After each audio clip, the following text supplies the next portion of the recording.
नमस्कार दोस्तों, मैं शंकर गुप्ता। आप सभी का स्वागत है आपके प्रिय चैनल सिविल सर्विस एक्सपर्ट पे।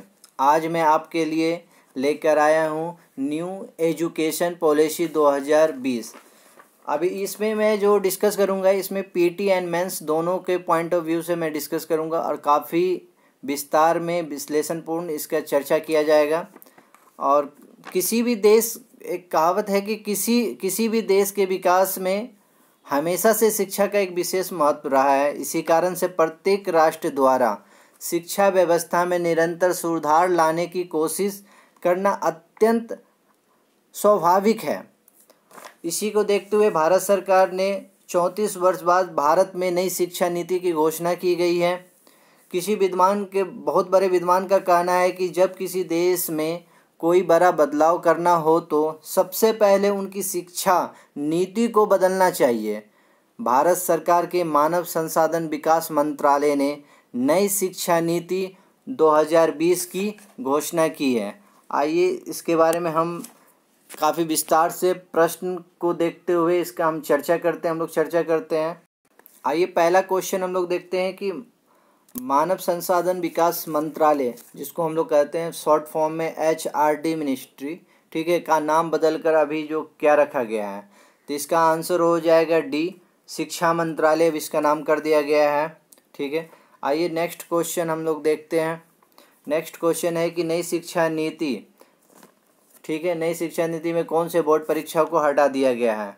आपको पता होगा कि ये ऑप्शन हो जाएगा सी, क्लास 10th के बोर्ड परीक्षाओं को हटा दिया गया है। अब 12th में ओनली 4 बोर्ड परीक्षा स्टूडेंट दे पाएंगे, जबकि इससे पहले क्या था कि स्टूडेंट को कक्षा 10 में भी बोर्ड परीक्षा देना पड़ता था और कक्षा 12 में भी बोर्ड परीक्षा देना पड़ता था। इसलिए सरकार ने नई व्यवस्था के तहत इसे हटा दिया गया है। ठीक है, नेक्स्ट क्वेश्चन हम लोग देखते हैं कि वर्तमान में भारत में शिक्षा मंत्रालय के मंत्री कौन है। ये काफ़ी इंपॉर्टेंट क्वेश्चन है। विगत वर्षों में ये क्वेश्चन लगातार पूछा जाएगा क्योंकि अभी नया चेंजिंग किया गया इसमें, है ना। और इसके जो हैं रमेश पोखरियाल निशंक जी, इनके न्यू शिक्षा मंत्री हैं, है ना, इसका शिक्षा मंत्री है। आइए हम लोग नेक्स्ट क्वेश्चन हम लोग देखते हैं।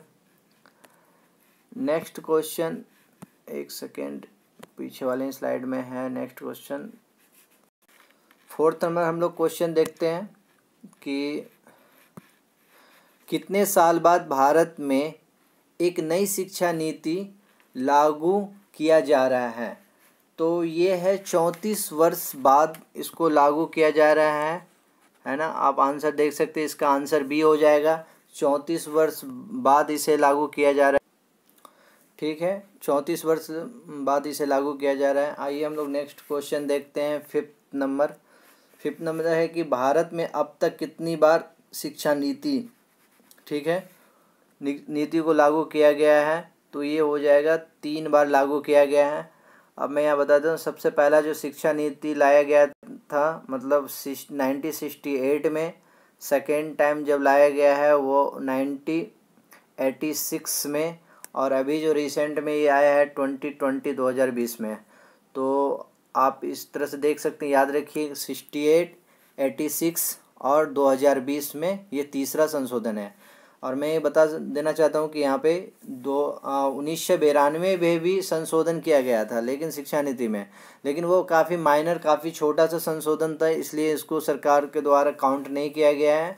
और सरकार इस पर मतलब नहीं बोली है कि तीसरा संशोधन को माने, लेकिन अब ये तीसरा संशोधन ही है। ठीक है, आप इसे याद रखिएगा। और 6 नंबर क्वेश्चन देखते हैं कि किस साल तक, ठीक है, स्कूली शिक्षा में 100% मतलब ग्रॉस इनरोलमेंट रेशियो के साथ ही माध्यमिका स्तर तक के एजुकेशन को, अब क्या है कि एजुकेशन फॉर ऑल का लक्ष्य रखा गया है। तो ये आंसर हो जाएगा ए नंबर। 2030 तक सरकार का एक गोल अचीवमेंट है कि हर व्यक्ति, हर मतलब स्टूडेंट को, हर बच्चे को शिक्षा मुहैया करवाने का एक लक्ष्य रखा गया है 2030 तक।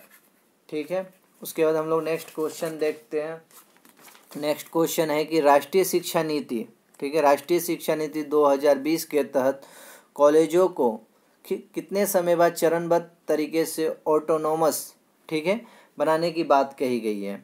तो इसमें आंसर हो जाएगा कि 15 साल के बाद इसे ऑटोनोमस बॉडी बना दिया जाएगा। ऑटोनोमस का मतलब ये होता है कि अभी तक क्या है कि कॉलेजों पर यूनिवर्सिटी के अंतर्गत रखा गया है। जो भी एग्ज़ाम कंडक्ट करवाना हो या फ़ी का कोई स्ट्रक्चर तैयार करना हो या डिग्री देना हो स्टूडेंट को, ये यूनिवर्सिटी से आकर फिर कॉलेज के द्वारा ये दिया जाता है। लेकिन ऑटोनोमस बॉडी बनने के बाद डायरेक्ट कॉलेज जो है ना वो एग्ज़ाम कंडक्ट करा सकती है, ठीक है, एडमिशन खुद कंडक्ट करा सकती है, तो अपना पूरा सिस्टम खुद वह कर सकती है, इसलिए उसे बोला जाएगा ऑटोनोमस बॉडी। अगर ये भी इसमें एक प्रावधान दिया गया है कि अगर कोई कॉलेज खुद ऑटोनोमस बॉडी नहीं बनना चाहती है तो उसे फिर क्या है कि किसी यूनिवर्सिटी के अंतर्गत ही काम करना पड़ेगा उसे, ठीक है। आइए नेक्स्ट क्वेश्चन हम लोग देखते हैं 8 नंबर। राष्ट्रीय शिक्षा नीति 2020 में किस वर्ष तक स्कूल और उच्च शिक्षा प्रणाली के माध्यम से कम 50%, ठीक है, शिक्षार्थियों को व्यवसायिक शिक्षा में शामिल होने का टारगेट रखा गया है, ठीक है। ये काफ़ी इंपॉर्टेंट क्वेश्चन है। 50% याद रखिएगा, 50%, ठीक है। और ये 2020 की शिक्षा नीति में चेंजिंग है। ये है 2050 तक क्या कर दिया जाएगा कि यहाँ पे है कि 50% व्यवसायीकरण कर दिया जाएगा शिक्षा का, मतलब बाहर की कंपनियाँ इन्वेस्टमेंट कर पाएगी शिक्षा के क्षेत्र में, ठीक है। नेक्स्ट क्वेश्चन हम लोग देखते हैं कि केंद्र सरकार ने राष्ट्रीय शिक्षा नीति 2020 को लागू किया है। इसका ड्राफ्ट ठीक किसकी अध्यक्षता में बने पैनल के द्वारा तैयार किया गया है।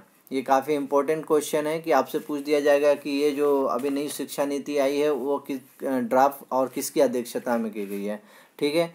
इसका ऑप्शन हो जाएगा आपको बी ऑप्शन हो जाएगा, के कस्तूरी रंगन के द्वारा की अध्यक्षता में की गई है। अब यहाँ पे मैं थोड़ा बता देना चाहूँ के कस्तूरी रंगन कौन है, तो ये इसरो के पूर्व चेयरमैन हैं और 2000 ये पूर्व चेयरमैन है इसरो के, और 2019 में ही न्यू शिक्षा नीति पे लगातार ये काम कर रहे थे। और जब ड्राफ्ट HRD मिनिस्ट्री के द्वारा इन्हें ड्राफ्ट बनाने के लिए दिया गया तो ये लगातार काम कर रहे थे। और ड्राफ्ट बनाते समय ये लगभग 2.5 लाख लोगों से इन पे सुझाव भी मांगा गया। जो शिक्षा के क्षेत्र में प्रारंभिक हासिल है उन लोगों से ये सुझाव मांगा गया था कि क्या ये शिक्षा नीति सही है या गलत है। तो लगभग 2.5 लाख लोगों ने इन पे सुझाव दिए। और के कस्तूरी रंगन के बारे में और थोड़ा, ये पद्मश्री, पद्म भूषण और पद्म विभूषण से सम्मानित व्यक्ति हैं, ठीक है। आइए नेक्स्ट हम लोग क्वेश्चन देखते हैं 10th नंबर, ठीक है। इसमें है कि केंद्रीय मंत्रिमंडल ने राष्ट्रीय शिक्षा नीति 2020 को ठीक पास किया है। और ये आज़ादी के बाद ये बोल सकते हैं 1947 के बाद कौन सी एजुकेशन पॉलिसी है। तो ये हमारी कितनी है, ये तीसरी पॉलिसी। मैंने पहले भी बताया है ये जो 1968 में, यहाँ और थोड़ा मैं डिफाइन कर देता हूँ, 1968 में इंदिरा गांधी की सरकार में उस समय बनाया गया था। उसके बाद फिर ये 1986 में राजीव गांधी के सरकार के समय बनाया गया था। अब ये 2020 जो है तीसरा जो संशोधन किया गया है ये है मोदी के गवर्नमेंट में बनाया गया है ना। इसके साथ ही आप देखिएगा, मैंने बताया था पहले भी 92 में भी कुछ संशोधन किए गए थे, लेकिन वो माइनर काफ़ी छोटे संशोधन थे, ठीक है। और ये जो रिकमेंड किया गया था उस समय जो फर्स्ट जो बना था 1968 में, तो कोठारी कमेटी का रिकमेंड किया गया था। वहाँ पे कोठारी कमेटी के अध्यक्षता में उस समय बनाया गया था। और उस समय वो कोठारी कमेटी का भी कहना था कि कुल भारत के कुल GDP का लगभग 6% शिक्षा पे खर्च होना चाहिए, अनिवार्य है। लेकिन दुर्भाग्यपूर्ण आज तक ऐसा नहीं हो पाया 6%, हम लोग 2.5 से 3% पे ही आके रुक गए हैं, ठीक है। इसका मैं 11th नंबर के क्वेश्चन में काफ़ी ब्रीफली बताऊंगा कि क्या है नहीं है, इसकी तुलना करूंगा, ठीक है। आइए देखते हैं। राष्ट्रीय शिक्षा नीति 2020 के तहत देश में शिक्षा पर GDP का कितना प्रतिशत खर्च करने का प्रावधान है। तो यहाँ ऑप्शन हो जाएगा कि अभी जो ड्राफ्ट तैयार किया गया है उसमें कहा गया है कि 6%, ठीक है, खर्च करने का प्रावधान किया गया है। लेकिन संयोग बस है कि 6% कोठारी कमेटी भी रिकमेंड किया था 1968 में, लेकिन आज तक नहीं हो पाया। देखते हैं ये कितना सफल होता है ना। अगर शिक्षा व्यवस्था को सुधारना है तो कम से कम 6% तो आपको कुल GDP का खर्च करना ही होगा, ठीक है। अब ये अगर हम पिछली डेटा हम देखें कि कुल जीडीपी पे कितना खर्च हुआ है शिक्षा पे, तो 2017 और 2018 की डेटा के हम तुलना करें तो 2.7% खर्च हुआ है कुल जीडीपी का शिक्षा पे, ठीक है। इसके बाद हम इसके साथ साथ हम देख सकते हैं दुनिया के देशों के द्वारा एजुकेशन पर कुल जीडीपी का कितना प्रतिशत खर्च किया जाता है, ठीक है। आइए हम यहाँ पर देख लेते हैं कि क्या कौन से कंट्री अपने शिक्षा क्षेत्र पर कुल जीडीपी का कितना प्रतिशत खर्च करती है, ठीक है। आइए 7.5% भूटान और स्वीडन के द्वारा खर्च किया जाता है, 7% फिनलैंड के द्वारा कुल जीडीपी का, और 6% कुल जीडीपी का 6% आपका साउथ अफ्रीका और ब्राज़ील के द्वारा खर्च किया जाता है, और 5.5% है नीदरलैंड और यूके के द्वारा, और 5% है यूएसए, कोरिया, केनिया और केनिया के द्वारा, मलेशिया के भी द्वारा किया जाता है, 5% के रैंक में वो आते हैं। और एक चीज़ और मैं बता देना चाहता हूँ कि अगर आपसे पूछा जाए कि सबसे मतलब एडुकेशन सिस्टम सबसे बेहतरीन कौन सा देश का है, तो आप फिनलैंड मान लीजिएगा। फिनलैंड की एजुकेशन सिस्टम जो है ना विश्व में सबसे स्ट्रॉन्ग और अच्छी मानी जाती है, ठीक है। अब हम पड़ोसी देशों की बात करें कि कौन से पड़ोसी देश कितना इन्वेस्टमेंट करता है कुल जीडीपी का शिक्षा पे, तो चाइना का हम बात कर लेते हैं। पहले चाइना के साथ हमारा काफ़ी अभी तो टकराव की स्थिति बनी हुई है ना, तो वो 4 से 5% अपने कुल जीडीपी का शिक्षा पे खर्च करते हैं। पाकिस्तान तो 2% से भी नीचे है। श्रीलंका भी उसी पैटर्न पे है ना। भूटान थोड़ा अधिक है, भूटान में थोड़ा अधिक खर्च किया जाता है, जैसे मैंने बता ही दिया कि 7.5% खर्च किया जाता है भूटान पे, ठीक है। उसके बाद हम लोग नेक्स्ट क्वेश्चन देखते हैं 12th नंबर। राष्ट्रीय शिक्षा नीति, ठीक है, के अनुसार 5वीं कक्षा तक स्कूली शिक्षा के भाषा का माध्यम क्या होगा, ठीक है। इसमें आप देख रहे होंगे कि ए में राजभाषा, बी में हिंदी अंग्रेजी, और सी में मातृभाषा और क्षेत्रीय भाषा, और डी में इनमें से कोई नहीं। तो इसका आंसर हो जाएगा सी नंबर आंसर हो जाएगा। और इसमें अभी जो नई शिक्षा नीति बनाया गया है, इसमें ऐसा बनाया गया है कि किसी भी स्टूडेंट पर भाषा थोपी नहीं जाएगी, वह अपने मातृभाषा में ही शिक्षा ग्रहण कर सकते हैं, ठीक है। इस हिसाब से न्यू शिक्षा नीति पॉलिसी बनाई गई है, ठीक है। आइए नेक्स्ट क्वेश्चन हम लोग देखें। नेक्स्ट क्वेश्चन है कि राष्ट्रीय शिक्षा नीति 2020 में 10+2 फॉर्मेट को ख़त्म करके कौन सी व्यवस्था, ठीक, लागू करने का प्रावधान किया गया है। आप देख रहे होंगे ए बी सी 4 विकल्प दिया गया है। इसमें आपका जो आंसर हो जाएगा, ये आंसर होगा बी नंबर 5+3+3+4 व्यवस्था लागू की गई है। यहाँ पर मैं काफ़ी डिटेल्स में बताता हूँ कि आखिर में 5+3+3+4 है क्या। जैसे कि अब तक भारत की शिक्षा व्यवस्था क्या थी, 10+2 के फॉर्मेट में चली आ रही थी, ठीक है। स्टूडेंट का क्लास 10th का एग्ज़ाम देते थे, फिर वो 2 साल पढ़ने के बाद 10+2 का एग्ज़ाम देते थे, ठीक है। लेकिन अब ये व्यवस्था को चेंज करके हम 5+3+3+4 के फॉर्मेट में बदल दिया गया है।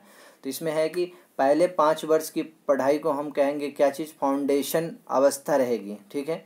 और इसमें है कि प्री प्राइमरी के 3 वर्ष रहेंगे, और पहली और दूसरी कक्षा भी शामिल होंगे। जैसे 3 और +2 5 हो गया, ठीक है। इस हिसाब से बनाया गया। तो प्री प्राइमरी में क्या होगा, इनमें बच्चों की पढ़ाई भी करवाया जाएगा, स्टडी भी करवाया जाएगा, खेलकूद भी, और खेलकूद गतिविधियों पर भी ध्यान दिया जाएगा। और इसमें है कि किताबों का बोझ को कम किया जाएगा। और जैसे बोला जाए, कहावत है कि शुरू के 5 साल खेलो कूदो पढ़ो, इस हिसाब से बनाया गया है कि शुरू के जो 5 साल रहेगा खेलो कूदो पढ़ो के स्लोगन पे बनाया गया है। कक्षा जैसे ही 3 से 5 की पढ़ाई में, ठीक है, छात्रों का भविष्य का निर्माण किया जाएगा। उसको मतलब सब्जेक्ट वाइज पढ़ाया जाएगा, जैसे विज्ञान, कला, सामाजिक विज्ञान विषय, इन विषयों का उसे ज्ञान दिया जाएगा। जैसे ही स्टूडेंट क्लास 6 से 8 की पढ़ाई करते हैं तो उसे हम कहेंगे मिडिल अवस्था, ठीक। इसमें है कि इस कक्षा में बच्चे को एक तय पाठ्यक्रम के आधार पर पढ़ाया जाएगा। जैसे अभी तक जैसे चला आ रहा है कि अगर कोई बच्चा 6-7 में है तो उसे एक तय पाठ्यक्रम के अकॉर्डिंग ही पढ़ना पड़ता है, ठीक है। उसके बाद है कि कक्षा 9 से 12 तक की पढ़ाई को हम लास्ट अवस्था हम कहेंगे, ठीक है। इसे 4 वर्षों की हम मानेंगे, 4 वर्ष का मानेंगे इसमें, है ना। जैसे मैंने बताया कि 5+3+4, ठीक है। इसमें है कि अगर आप बच्चे 9 से लेकर 12 तक में आते हैं तो वह 4 के कैटेगरी में आ जाएंगे वह, ठीक है। इसमें है क्या, इनमें छात्रों में किसी विशेष विषय के बारे में समझ पैदा की जाएगी। अगर कोई इंटरेस्टेड है ज्योग्राफी, फिजिक्स, केमिस्ट्री या साइंस, आर्ट्स या कॉमर्स में किसी भी मतलब सब्जेक्ट में उसमें दिलचस्पी हो तो उसमें उसकी विशेषता बनाया जाएगा, मतलब काफ़ी मतलब अच्छे ढंग से उसे पढ़ाया जाएगा। छात्रों की विश्लेषण क्षमता को बढ़ाया जाएगा। छात्रों की जीवन के बड़े बड़े लक्ष्य निर्धारित इसमें इस अवस्था में किए जाएंगे, ठीक है। और इसके बाद है कि अगर 5वीं तक की पढ़ाई, जैसे मैंने पहले भी बोला था कि 5वीं तक की पढ़ाई क्या मातृभाषा में करवाई जाएगी, है ना। मातृभाषा में उनको पढ़ाया जाएगा बच्चे को, कि उनको एक लैंग्वेज का, जैसे है कि पहले था क्या कि अंग्रेजी थोपा जा रहा था बच्चे पे, अब है कि यानी अंग्रेजी की अनिवार्यता को समाप्त कर दिया जाएगा। आप, ठीक है, बच्चा अगर मातृभाषा में पढ़ना चाहता है जैसे मराठी, गुजराती, तमिल, कोई भी लैंग्वेज में वो पढ़ सकता है। उसमें अब कोई सरकार का मतलब कोई हस्तक्षेप नहीं होगा, वो अपने मतलब लैंग्वेज में ले सकता है। और इसमें है कि जैसे ही स्टूडेंट क्लास 6 के बच्चे को अब है क्या कि कंप्यूटर कोडिंग भी सिखाया जाएगा। जैसे कि अन्य कंट्रियों में जैसे चाइना, जापान, रूस वगैरह में आपने देखा होगा कि बच्चे शुरू से ही बच्चे को कोडिंग सिखाया जाता है। कंप्यूटर कोडिंग हो गया, जैसे मोबाइल एप्लीकेशन बनाना, प्रोग्रामिंग बनाना, सॉफ्टवेयर पे काम करना, हार्डवेयर पे काम करना, इन सब बच्चों को क्लास 6 से ही ट्रेनिंग दिया जाएगा। और क्लास 6 में ही एक व्यवस्था रखा गया है इंटर्नशिप का। इसमें क्या होगा कि इसमें बच्चे के रुचि के आधार पे पढ़ाया जाएगा। जैसे किसी बच्चे को अगर रुचि है पेंटिंग में तो वो पेंटिंग कर सकता है, कला सीख सकता है। सॉफ्टवेयर बनाना चाहे सॉफ्टवेयर, कोडिंग, हार्डवेयर, ये सब चीज़ सिखाया जाएगा, ठीक है। आइए नेक्स्ट क्वेश्चन देखते हैं। इसमें है कि राष्ट्रीय शिक्षा नीति 2020 में किस क्लास से वोकेशनल कोर्स, ठीक, प्रारंभ करने का प्रावधान किया गया है। जैसे कि मैंने बोला वोकेशनल को इंग्लिश में कहते हैं इंटर्नशिप, तो ये हो जाएगा आपका क्लास 6 से ही उसे मतलब सिखाया जाएगा। कोडिंग हो गया, या फिर अगर वो आर्ट्स के में जाना चाहता है, जैसे कोई चीज़ सीखना चाहता है तो वहाँ से वो सीख सकता है। पेंटिंग वगैरह ये सब चीज़ सीख सकते हैं, या कुछ छोटे छोटे चीज़ों का बनाना, मिट्टी का चीज़ों को बनाना, फिर ये सब चीज़ क्लास सीख सकता है, ठीक है। आइए हम लोग नेक्स्ट क्वेश्चन हम लोग देखते हैं। नेक्स्ट क्वेश्चन है कि राष्ट्रीय शिक्षा नीति 2020 में किस वर्ष तक, ठीक, हर बच्चे के लिए शिक्षा सुनिश्चित करने का लक्ष्य रखा गया है। तो ये हो जाएगा 2030 तक सरकार के द्वारा एक लक्ष्य निर्धारित किया गया है कि हर बच्चे को शिक्षा मुहैया करवाया जाए। 16वें राष्ट्रीय शिक्षा नीति 2020 में, ठीक है, रिसर्च के लिए किस तरह संगठन के स्थापना का प्रस्ताव रखा गया। मतलब एक संस्था का स्थापना किया जाएगा ताकि वो रिसर्च वगैरह लगातार करे शिक्षा के क्षेत्र में, ठीक है। तो इसका नाम दिया गया है राष्ट्रीय अनुसंधान फाउंडेशन, ठीक है। ऑप्शन आपका ए हो जाएगा। इसमें शिक्षा से रिलेटेड मतलब नए नए रिसर्च किए जाएंगे, ठीक है। आइए नेक्स्ट क्वेश्चन हम लोग देखते हैं। नेक्स्ट क्वेश्चन है कि नई राष्ट्रीय शिक्षा नीति 2020 में मेडिकल एंड लॉ एजुकेशन को छोड़कर अन्य शिक्षा, ठीक है, अन्य उच्च शिक्षा के लिए कौन सी आयोग बनाने की बात की गई है। तो यहाँ एक आयोग बनाया जाएगा, ये इसका आंसर हो जाएगा भारतीय उच्चतर शिक्षा आयोग, ठीक है, ये बनाया जाएगा। इसमें है कि आपको मतलब शिक्षा के क्षेत्र में मतलब एक आयोग बनाया जाएगा, ठीक है। आप नेक्स्ट क्वेश्चन हम लोग देखते हैं 18 नंबर। इसमें है कि राष्ट्रीय शिक्षा नीति 2020 में, ठीक है, उच्च शिक्षा को क्रेडिट आधारित बनाने के लिए कौन सा संगठन बनाए जाने का प्रावधान किया गया है। तो यहाँ पे क्रेडिट है, क्रेडिट आधारित, एक तरह से क्रेडिट होता है ना बैंक में क्रेडिट, तो उसी तरह से क्रेडिट आधारित है। तो इसका ऑप्शन हो जाएगा क्रेडिट बैंक ऑफ, ठीक है, क्रेडिट इसका ऑप्शन हो जाएगा। तो यहाँ पे है कि जब बच्चे स्नातक में पढ़ेंगे तो उसमें एक कोडिंग, यहाँ पे मैं काफ़ी विस्तार से चर्चा कर देता हूँ कि आखिर में इसमें क्रेडिट क्या है, क्रेडिट बैंक क्या है। जैसा कि अब तक है कि हम लोग स्नातक करते हैं, स्नातक डिग्री के बाद क्या होता है कि हम लोगों को डिग्री मिल जाता है, ठीक है। लेकिन अब क्या होगा, अब इसे 4 साल का फॉर्मेट में चेंज कर दिया गया है। अगर कोई स्टूडेंट पहले साल पढ़ाई करके वो छोड़ता है तो उसे 1 साल के बाद सर्टिफिकेट दे दिया जाएगा। अगर वह 2 साल के बाद अगर पढ़ाई छोड़ता है तो उसे एडवांस डिप्लोमा, अगर वह 3 साल तक वह पढ़ाई कर लेता है, जैसे अभी है बैचलर डिग्री, तो उसे बैचलर डिग्री अगर 4 साल तक वो कंप्लीट कर लेता है तो उसमें क्या होगा, रिसर्च के साथ एक डिग्री उसे दे दिया जाएगा, ठीक है। अब जैसे है कि पहले पीजी 2 साल का होता था, पीजी 2 साल का होता था, लेकिन अब इसे घटाकर 1 साल कर दिया गया है, क्योंकि आपने 1 साल एक्स्ट्रा रिसर्च पेपर कर चुके हैं चौथे साल में, ऑनर्स के चौथे साल में, ठीक है। अब है कि स्टूडेंट को यहाँ पे है कि विषय लेने का एक आज़ादी दिया गया है कि स्टूडेंट कोई भी विषय को सिलेक्ट कर सकता है। लेकिन इससे पहले वाली शिक्षा नीति में क्या था कि अगर कोई स्टूडेंट आर्ट्स का स्टूडेंट है तो उसे ओनली फॉर आर्ट्स सब्जेक्ट ही आगे सेलेक्ट करने के लिए मिलता था और बाकी साइंस या कॉमर्स नहीं। लेकिन अब ये कैटेगरी को हटा दिया गया है। अगर आर्ट्स का स्टूडेंट वो साइंस लेना चाहे साइंस ले सकते हैं, कॉमर्स लेना चाहे कॉमर्स ले सकते हैं, या इसके वॉइस वर्सा। अगर साइंस का स्टूडेंट उसे अब रुचि है कि आर्ट्स एंड कॉमर्स पढ़ने में तो वो फिर ले सकते हैं, ठीक है।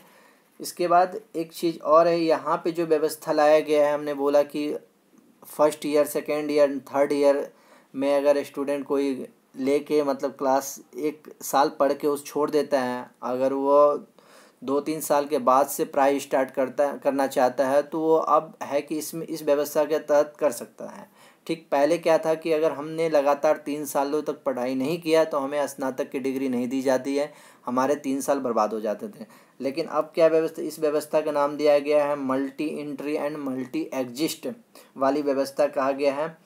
इसमें आप अगर पहले साल पढ़कर 2-3 साल गैप के बाद अगर ले रहे हैं एडमिशन तो आपको मिल जाएगा। आपकी क्रेडिट जो है यही क्रेडिट बैंक ऑफ, ठीक, credit bank of, sorry, academic bank of credit में ये जमा रहेगा। ये एकेडमिक बैंक ऑफ क्रेडिट है क्या, ये एक तरह से डिजिटल लॉकर है। जैसे सरकार ने कुछ दिन पहले एक लॉकर चलाया गया था कि जिसमें आप स्टूडेंट अपने डॉक्यूमेंट्स को रख सकते हैं, इसी तरह से ये डिजिटल लॉकर है। और इसमें है कि स्टूडेंट का जो भी क्रेडिट है उसे रखा जाएगा और वो जब नेक्स्ट टाइम पढ़ाई स्टार्ट करेंगे तो उसे जोड़ दिया जाए। जैसे कि एक से ज़्यादा कोर्स एक साथ करना चाहते हैं तो आप ऐसा कर सकते हैं। जिस कोर्स को ठीक जहाँ तक कंप्लीट करेंगे, ठीक है, उनके अंक को ठीक एकेडमिक बैंक में जमा हो जाएगा।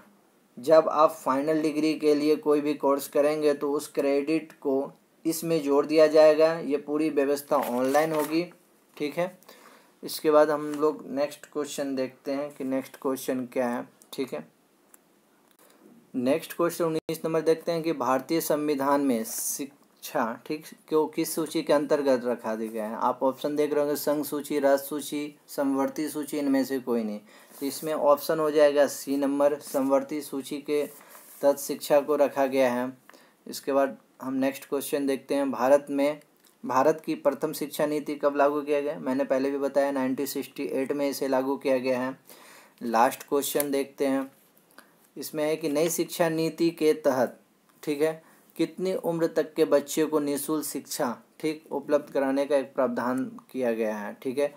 और इससे पहले न्यू एजुकेशन पॉलिसी पहले जो अब तक जो चला जा रहा है, जब तक मैं वीडियो बना रहा हूँ, इसमें है कि 6 से 14 वर्ष तक के आयु बच्चे के लिए निःशुल्क शिक्षा का प्रावधान किया गया था।